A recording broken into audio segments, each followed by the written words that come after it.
Howdy. This is the location for my discussion of the visual novel Higurashi, specifically Chapter 2. If you are here in regards to the recent adaptation of Higurashi, you're in the wrong place and you should probably click on another video. This is solely for mostly personal purposes, but if anybody else happens to be reading the visual novel and wanted to listen to some idiot drone on about what they thought about the chapter, then go right ahead. This will be for you too. So, chapter 2. I would say chapter 2 hits its most powerful, intense, emotional moment about like 2/5 through the chapter. I should say this is going to include total spoilers. So there is a huge suspense regarding Meon and Shion. And for a while, the game really tries to get you to believe that Meon is Shion and that this is just her, like, feminine alternate personality that she can use to express a side of herself that she doesn't have an opportunity to because she's developed herself in such a way with her social group and her, kind of facade of the person that she is, that she can't go and now be this feminine person that she's feeling, that she wants to express. So that's where the confusion lies in the main character's brain. And it's actually quite funny because after this moment that I'm alluding to, Keikashi, what's his name? K? Anyway, we'll just call him K-kun. K-kun is like a fucking retarded. I don't know what happens.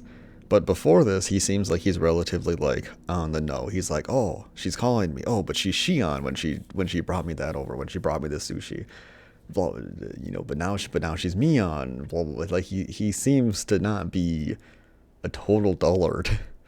But then, after this moment, anytime anybody's explaining anything or anything's going on, he always has an internal monologue that is literally, and I didn't understand anything at all. And it's just like, it reminds me of the main character from the Y2K video game, the Yick, if you heard of it, where he's just, people are explaining everything that's going on, and he's just screaming, "You're not explaining anything. What's going on?" And it's like, well, they are explaining it. You're just not listening because they're not, like, slopping your dick when they're saying it. Doesn't mean they're not explaining things. So, I guess I'll weave the narrative thread for the moment that I'm describing in vague detail and then go from there. So, the club has a tournament at a toy store, and it's not like they don't determine the winner, but Meon, like, gets a bunch of, like, kids in the area to go to the toy store, and the toy store owner gives all of Meon's friends these, like, boxes with these dolls in them, and even gives one to Keikun, and he's like, well, I don't want a doll. This is lame. I mean, I see that all the girls seem to like them. They seem to be hot commodity items to them, but I don't fucking want this. And he says, he stops for a moment. He's like, oh, Meon didn't get one. Maybe I should give it to her. Oh, but she isn't feminine. Why would she want a doll? That's like a thing girlies play with. And also, Meon is older than him. That's the thing that's kind of forgotten, is that, like, the main character is like 15 or 16 or maybe 14, I don't know. But he's in that age range. Like, you as a younger boy, could you imagine giving a girl who's like 16 or 17 a fucking doll? Like, it just, you feel like you would be insulting their maturity or something. So there's a lot of reasons, I think, that justify K-kun's actions. So he gives the doll to Rena, and I don't know, depending on what version of the game you're playing, there's a specific CG for this moment where Meon is looking sad. So clearly Meon wanted the doll, and it's left to the readers to kind of interpret why that is. So immediately two interpretations come to mind. One of them is that Meon wanted Kei-kun to give her the doll because she wants that gift. Like, she wants the doll. Another reason is that she likes him, and that act signifies that he didn't recognize this as an opportunity to express interest in her, to her. And both those are actually true. Both those are the reason why she gets mad. She doesn't really say that. It doesn't actually get that far. And there's an incredible this like chapter like 1 to chapter like 5, or I don't even know if it's 4, like mini arc is so well woven that it makes up for the second half of the chapter being so god awful in its bloated script. The script is bloated as fuck. So many characters repeat themselves. I don't think it's bad by any means. I think it's still pretty good, but my god, it goes on for... They could have cut out so much dialogue, so much fucking redundancy. Holy god. So anyway, Meon starts behaving weird, and this person named Shion like shows up, and well, first Kei-kun sees her at a like a maid cafe kind of place, because Kei-kun's mom is like, nope, can't cook tonight, I'm sick, you and your dad go out to eat. So they go out to eat at Alto Mart or something, Angel Mart, whatever the fuck that means. And they go to eat there, and it looks like Meon's there in some kind of like, you know, one-piece swimsuit with frills outfit. And Kei-kun's like, it's actually the most alpha Chad main character I've ever heard. He's like just saying the most raunchy shit to her, and it's fucking wild. He's like, oh, your breasts are really big, you better be careful that they don't fall out of your outfit. And he's just like saying all these fucked up things to her, thinking that it's Meon. And as the reader, you think it's Meon too. And then she's like, oh my god. So it's wild. And she like says she's Shion and not Meon. So it's like, oh, Meon is Meon, but she's pretending to be Shion, right? Because if your best friend had a twin, how would you not know about that? You know, kind of weird, right? Now, mind you, Kei-kun has only been in this town for like 2 months or something. But so yeah, Kei-kun and air quotes Shion hit it off. And then I forget what happens. Shion brings over some sushi at some point. Just a lot of things kind of develop between the relationship. I'm not going to bore you with the details, but basically what happens is that at the same time that Kei-kun is developing this really like intimate and very different relationship with Shion that he has compared to the relationship that he has with Meon, Meon is like kind of getting erased out of the picture.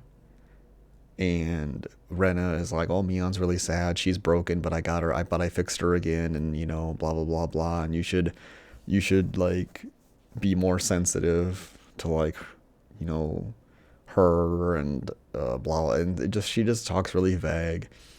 And then she like says that you hurt her, but I don't think it was intentional. And eventually it's kind of revealed it relates to the doll, and Kei-kun is still like really dense about it. And then I think that same night, Kei-kun and Shion are like walking around, and she's being like super like, you know, not just like holding arms or hands, but like she's like pushing her chest on him, I think, kind of too. That happens later on also.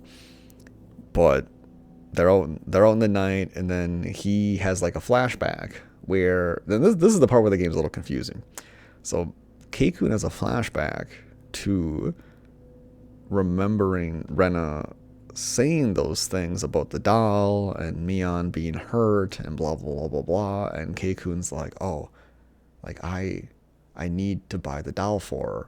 But then as a part of that flashback, there's some extra information that's shown that Keikun was not privy to. And basically what the extra information is one of the most beautiful moments of the game. It is so touching, and it hurts to read. I took a picture of the scene, so I'm gonna pull up my phone now. This won't be on the screen, but I can I'll just read it because, fuck it, nobody's gonna watch these anyway. This is just for myself. So in the scene, Rena and Meon are kind of talking, and you can tell Rena's like crying, that she's like, she doesn't understand why she's upset, why it hurt her so much that Keikun didn't give her the doll and things like that. And it's obviously, you have a crush on him, you wanted him to give you the doll. The doll is kind of symbolic of him looking at you as like a woman and not just as like a best friend. There's a lot of things going on there, a lot of things to unpack, and I think the script regarding that treats it about as difficult as like young teenagers dealing with first time relationship inability to communicate very well. So anyway, back to the scene where Meon and Shion are talking. This is the part where presumably Keikun is not privy to this conversation, but it is a part of the flashback nonetheless. So Meon's like, because Rena was just like, oh, if I gave you the doll, that wouldn't help. Because it's not just about getting the doll, it's about Keikun giving her the doll. It's about just being honest. So she's like, I want to try again as somebody other than Meon. This time I can be more honest with myself. Then she reaffirms that she likes the relationship that she has with Keikun. But clearly, like, I mean, don't get me wrong, I'm pretty fond of the relationship I have with Kei-chan. Like, she's like, oh, the relationship we have is good. But obviously, you wouldn't say that if you didn't want it to be different, And like the last thing she says is, this might be selfish, but one more time. And it's kind of interesting because Rena and Meon in that conversation are essentially having two different conversations. Is that Meon just wants to try again. She wants to be more honest with herself. She wants to be able to say, like, Kei-chan, give me the doll. I want the doll, like, and he maybe would have a snarky comment and maybe he would give it to her and then everything could be fine. But she wants to be able to be honest with herself, but she hasn't been able to because she's been living under this facade of being a fucking kind of tomboy / like old man, Oji-san. So, and she regrets that, which is like a point of characterization I can relate to, because my whole life I've lived a similar kind of style of like pretending to be kind of stupid just for laughs. Not like people laugh at you, but just saying whatever comes to mind, even if it's stupid. Like, for me, the things that I say are prioritized by how funny I think they might be, and I don't really care about the character loss. Like, I don't think if people will view me worse because of it. For me, the value of comedy is greater than my pride. But sometimes that has been in conflict. So I can understand Mion's character, where she has developed this facade of a person, and now she's changing, the dynamics of her feelings have changed, and she wants to be able to be more honest with herself, but because she's developed this facade so strongly about being a kind of tomboy / Oji-san, that she can't really express that to the people that she's built the facade up with the strongest. And she instead is relying on them to break those walls down for her to, like, be a girl again, I guess. I'm not quite sure. So, with all that backstory, this is all flashback right up to the point where Keikun and Shion are outside the toy store where the doll was. And he's like, I gotta go in and buy it for her now. And they're having this incredibly well written section where they're both kind of like, oh, you want the doll? And Shion's like, is it okay if you buy it for me?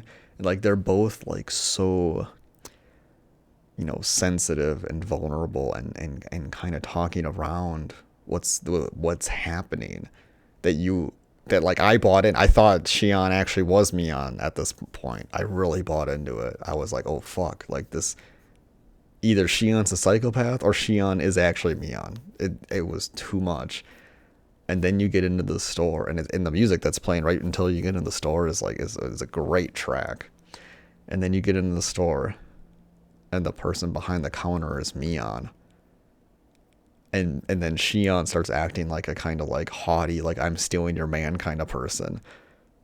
And then the scene ends with Meon essentially crying and like sobbing and saying, Kei-chan, just like, why Kei-chan? Like, this was the thing that was most intense for her in how she felt, and it wasn't being done with her to fix how she felt, but instead her sister stole that moment from her.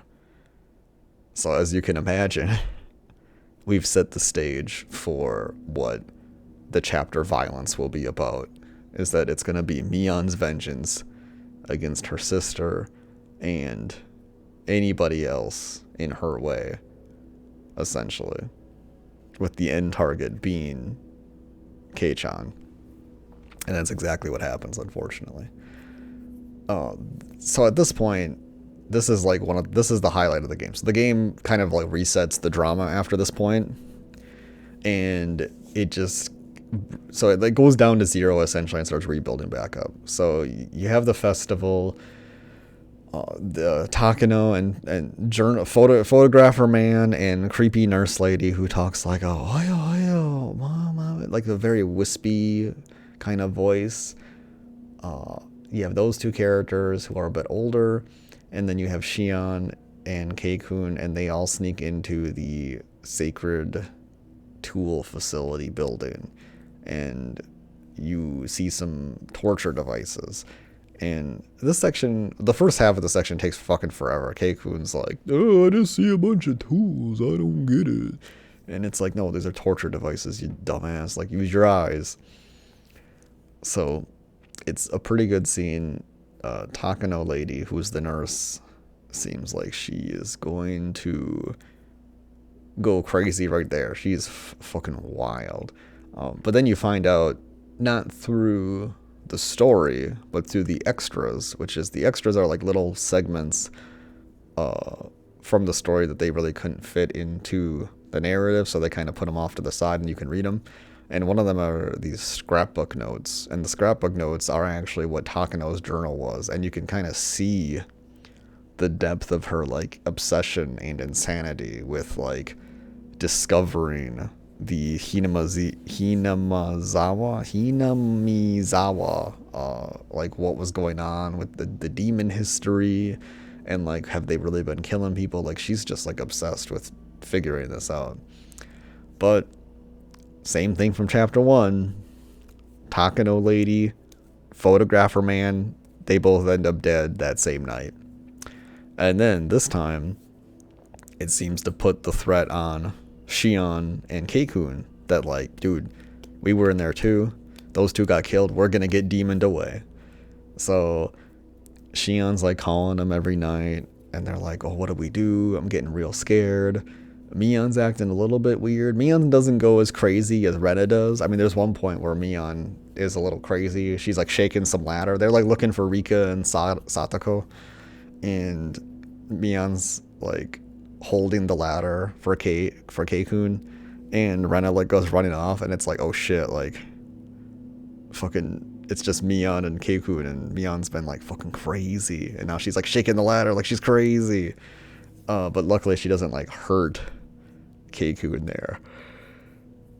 But it's pretty funny. She's like saying that Sadako is cursed and that everybody around her dies and all these things. And then there's like a bunch of like interactions with the fat cop Oishi-san, and Rena is actually pretty smart in this chapter. She like discovers what happened. So what happened is that Rika ran out of soy sauce, and there's like a newsletter or whatever announcement in the town that went out that was like, oh hey, I Meon have lots of soy sauce. Come to my house if you need soy sauce. So Rika came to Meon's house to get the soy sauce, and she never returned. So Satoko calls over. Hey, what about that soy sauce? Oh, Rika's just eating over here. Why don't you come over too? And then Satoko never returned because they never returned. So this is the part where the game gets like it gets on like the climax, and the climax is pretty. It's like a fucking like like when you see those heartbeat graphs where it's like playing uh heartbeat when you're like doing something intense and it's like a flat line. It's like a meme, and then it's like heartbeat when the teacher calls on you, and it's like a line that's like fucking curling up like a roller coaster and going all over the place. That's is what I would say is the climax to this game, where it's like it's going up at some points where it's like it's fucking wild, and then it's like fucking down at other points where it's like just like this is a part of the climax. And they're trying to do a lot of things with the climax, and I don't know if any of them ever really land as well as that initial like sincere moment with Meon slash Shion and Keikun and the doll. Like, I think that was so well written as like a dramatic piece for some young kids to deal with, rather than like some over dramatic bullshit. And it was good because it was like under expressed, it was under communicated. So it was like latent. The things that they were feeling weren't going addressed, because that's kind of how teens tend to be. So in the climax, Keikun and Rena, with the semi-protection of Oishi and some police, enter Mion's like house slash like fortress, and Meon essentially admits to everything. But at first Rena was like, okay, Keikun, you should apologize. And Keikun apologizes not for the doll, but he apologizes for going into the storehouse, and that everybody who died, it's his fault. And Meon kind of laughs, and she says that like, oh, well, they're all dead anyway. I killed them. And during this whole time, it feels like Meon's like gonna go crazy, and that doesn't happen. And instead, they just have some tea and they're talking, and she's like, "Oh, I gotta turn myself in now." Yup. And then Meon is like, "Can I have 30 minutes with Keikun? Is that fine?" And then Rena's like, "Do you want to go with her?" And then he's like, "Yeah, that's fine." And then they're talking and they're walking around, and then she kind of says like, all of this would have been different. I think this is when she says it, or she says it a little bit later. But at some point she says like, no, she definitely says this later. Instead, she has like a conversation that like, she says that Shion is alive, and that she can take him to her. So they go into her like murder dungeon, which is like insane. She takes him to the murder dungeon, and Shion is like in a cell, and she's like, "Oh God, no, Keikun, you brought him here to kill. Oh my God, ah!" And it's fucking wild. And Meon like kind of starts doing a crazy laugh, and then knocks Keikun out, and he's like slowly regaining consciousness. And then Meon like is like, I'm gonna kill Keikun. You're gonna listen to his screams. And like, it's interesting because Meon doesn't like even reference her emotions towards Keikun here, because they could be used against her, because they're still going on. The scene is very complexly written, but it's very subtle too. So I feel like it's very easy to miss what the fuck's happening.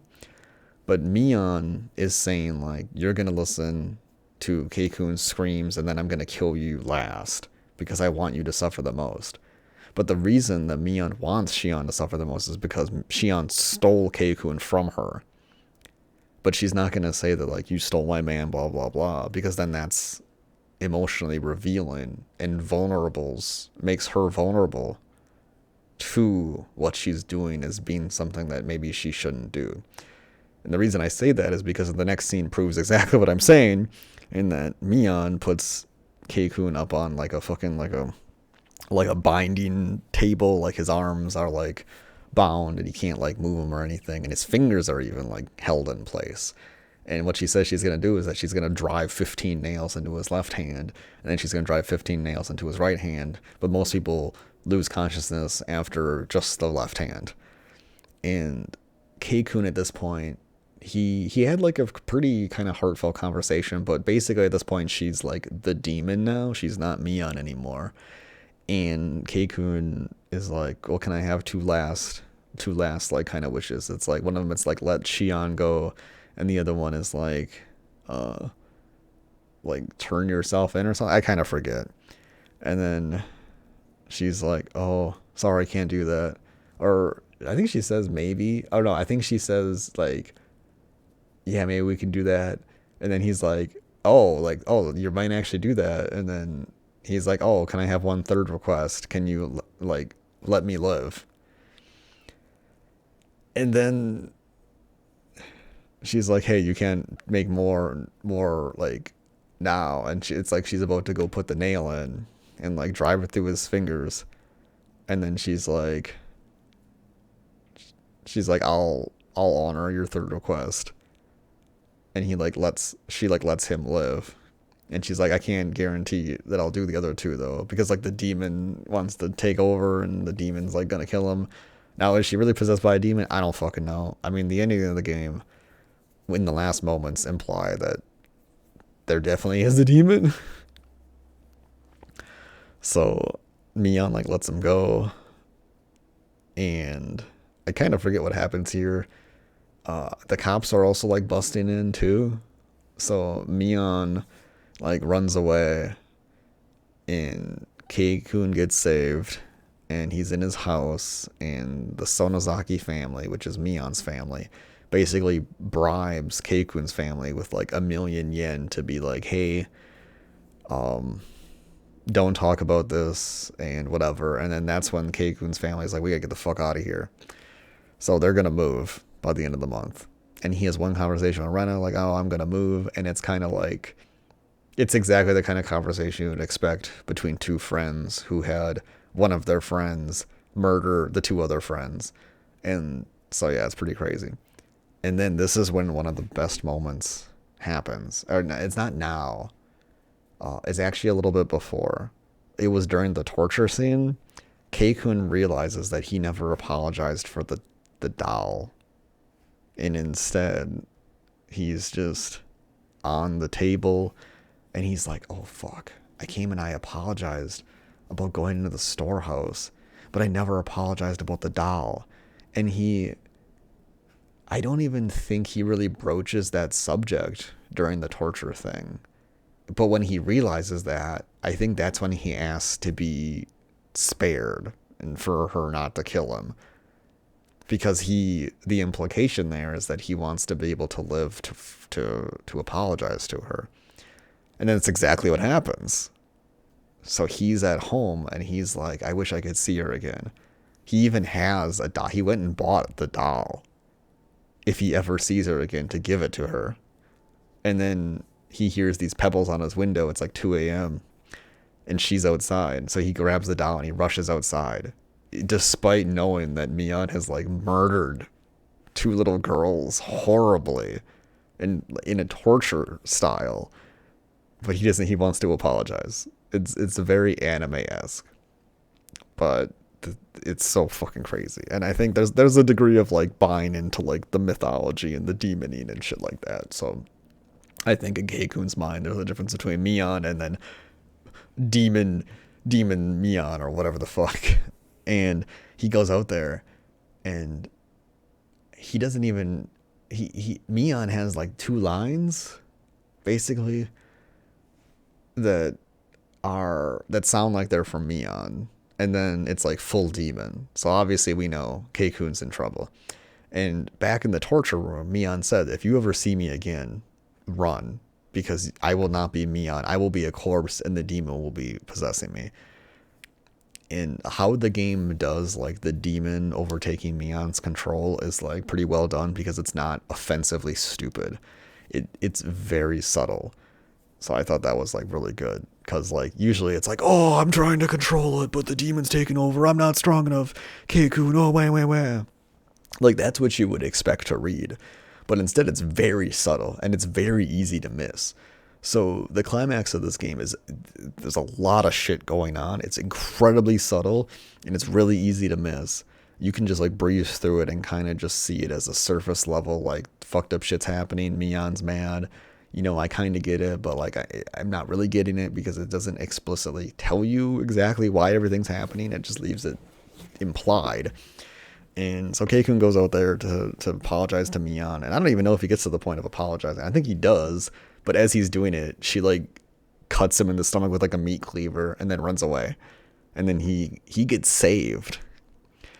And apparently that same night that he got stabbed by Meon, Shion, who was in a hospital like, maybe hours away or something, who knows, jumps from her hospital window and dies. And the person next to her said that it sounded like two sisters were arguing.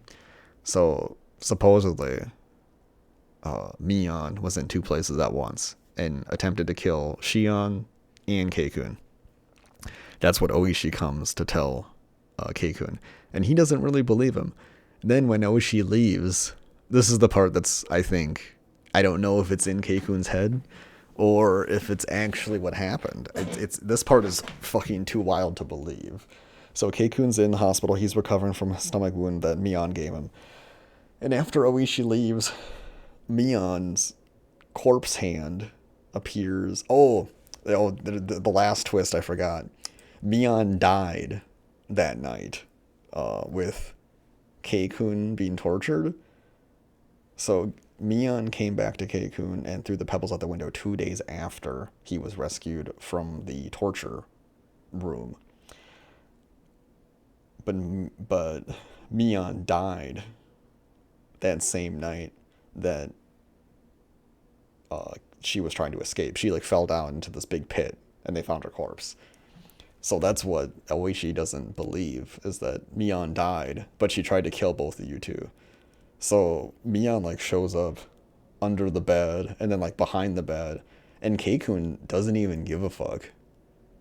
He's just like talking with her casually, like she's been there a lot.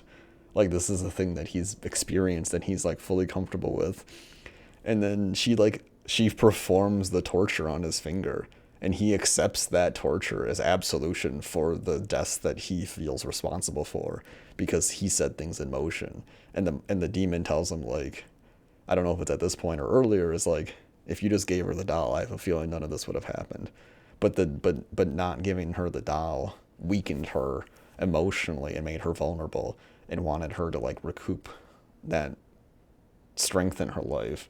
And that's how the demon came in and like executed everything for her kind of most like, it's kind of like a monkey's paw. It's like, oh, the guy that I like doesn't see me as a girl and doesn't like me. I wish that I was the only girl in his life. It's kind of like a monkey's paw like that. And then what happens is like a demon takes over your body and kills everybody else, all of your friends, to make that true, but in like the worst way possible. So chapter 2 was surprisingly almost more interesting at some point. I think chapter 1 to 5 or 4, whenever that Shion Meon reveal happens, is on fire. It is a 10 out of 10. It is so fucking good.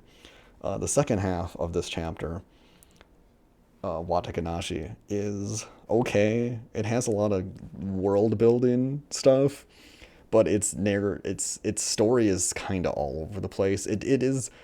It's not confusing, and it's not really like that it's all over the place. They're like, oh, this is happening, they don't relate. Like, all the events relate in the story that makes sense. It's just that, like, there's a lot of pieces that happen that merely only exist to later justify a kind of mystery element that I think is partially unnecessary. We didn't need, like, Meon and at the library. And oh yeah, one final twist. Meon calls Keikun every night after they go into the ritual room or whatever the fuck it's called, the tool shed.